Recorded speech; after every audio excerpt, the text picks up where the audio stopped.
सभी मित्रों को प्रणाम।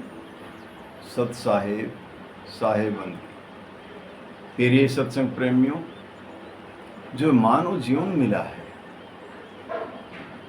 ये अनमोल रतन मिला है, ये नर नारायण देह मिली है, जो ये हीरे जैसा जन्म मिला है,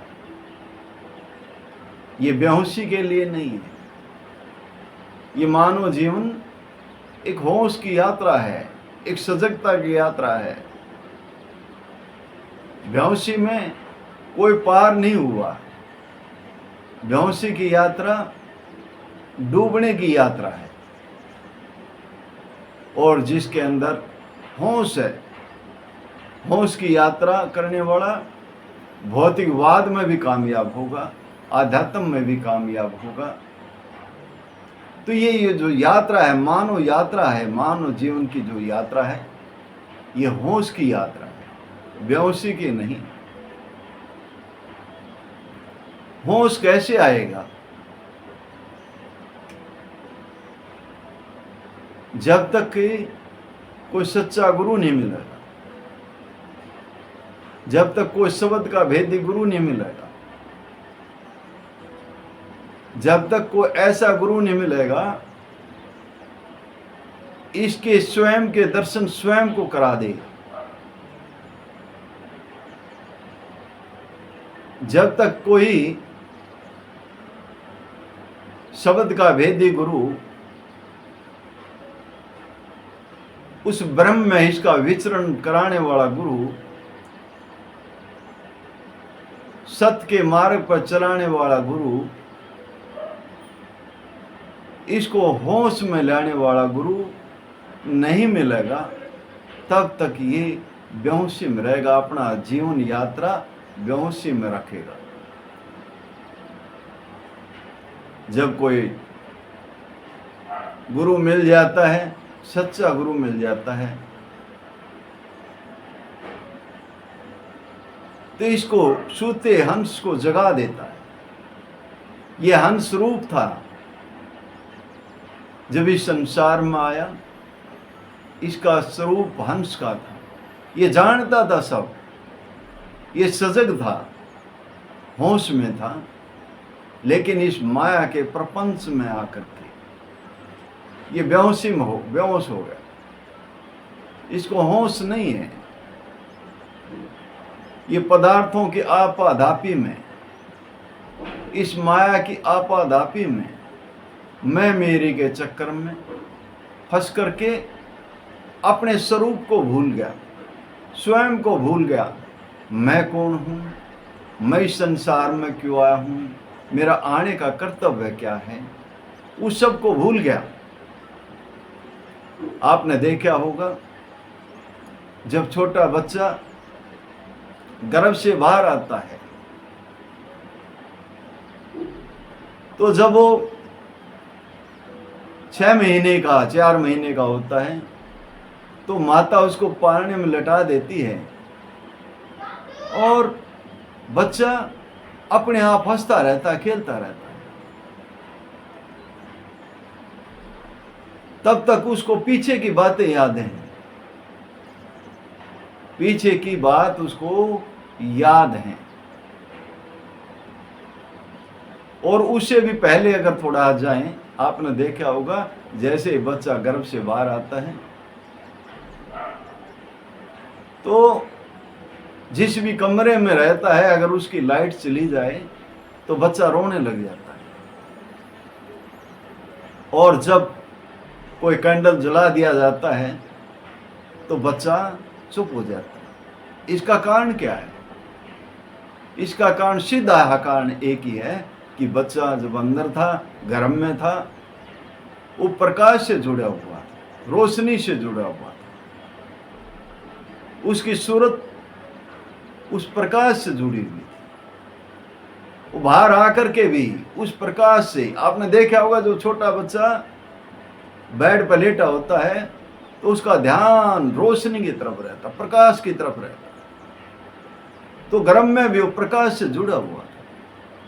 यहां वो होश में था, बेहोशी में नहीं था, होश में था। और जब गर्भ से बाहर आया तो वहाँ वो होश में है।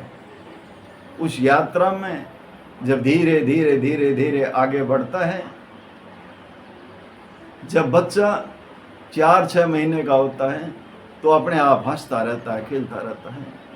वो जानता है पीछे की पूरी यात्रा याद है उसको। और जब इस शरीर का विकास होता है धीरे धीरे और बाहर के पदार्थों को ये ग्रहण करने लग जाता है, तो धीरे धीरे धीरे धीरे इसके ऊपर माया का प्रभाव पड़ना शुरू हो जाता है।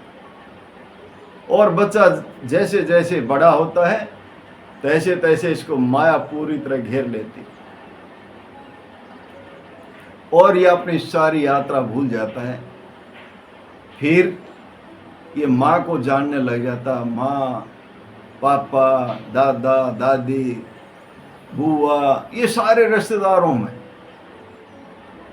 यहीं के प्रपंच में फंस जाता है। इस माया के प्रपंच में पूरी तरह ये जकड़ जाता है। और जब माया के प्रपंच में फंस जाता है तो अपनी यात्रा भूल जाता है।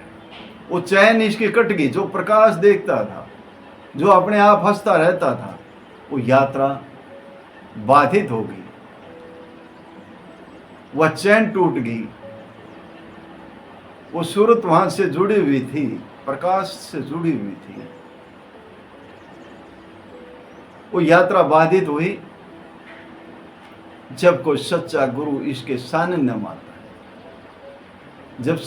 जब कोई सच्चा गुरु इसको मिलता है, जब ये किसी सच्चे गुरु की शरण में जाता है और इस सूते हुए हंस को गुरु जगा देता है, तब इसकी लाइन फिर जोड़ देता है। गुरु इसकी लाइन को फिर जोड़ देता है। इसकी डोर टूटी हुई थी, पतंग की डोर को फिर जोड़ देता और फिर इसकी यात्रा, होश की यात्रा शुरू हो जाती है। सजग हो जाता है ये। और जब ये दोबारा से इस यात्रा पर चलता है तो इसको बड़ी कठिनाई आती है, बड़ी परेशानी आती है, क्योंकि मन इसको बार बार भरमाता है, संसार में ले जाता है। लेकिन धीरे धीरे जैसे जैसे इसका सुमरण बढ़ता है, इसका ध्यान बढ़ता है और इसके अंदर सेवा भाव आता है, तो धीरे धीरे इसकी यात्रा फिर उस सत्य के मार्ग पर आगे बढ़ने लग जाती है। और जैसे इस सत्य के मार्ग पर यात्रा आगे बढ़ेगी, ये संसार के प्रपंच से दूर होता जाएगा और जितना भी उस मालिक की तरफ, परमात्मा की तरफ आगे बढ़ेगा, उतना ही संसार से कटता हुआ जाएगा, रहेगा संसार में। अब इसको इस संसार में आकर के ये खेल को समझ लेता है। ये संसारी खेल है, अब इसको खेलना आ गया, जीवन जीना की कला आ गई, जीवन जीने की कला आ गई। अब इसको खेल के बारे में समझ आ गई, बात समझ आ गई, कल्याण हो गया, भला हो गया। अब ये इस यात्रा में आगे बढ़ेगा, होश की यात्रा में आगे बढ़ेगा, इसका कल्याण होगा, भला होगा। तो इस जीवन में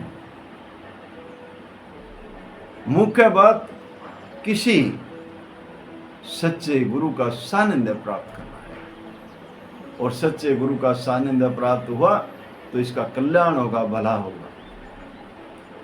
ये अज्ञानता के अंधेरे से प्रकाश की तरफ जाएगा, सभी भ्रमों से दूर होगा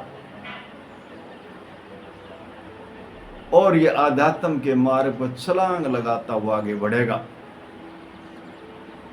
इन्हीं शब्दों के साथ वाणी को विराम देता हूँ। बोलो साधो सत साहिब, बोलो साधो सत साहिब।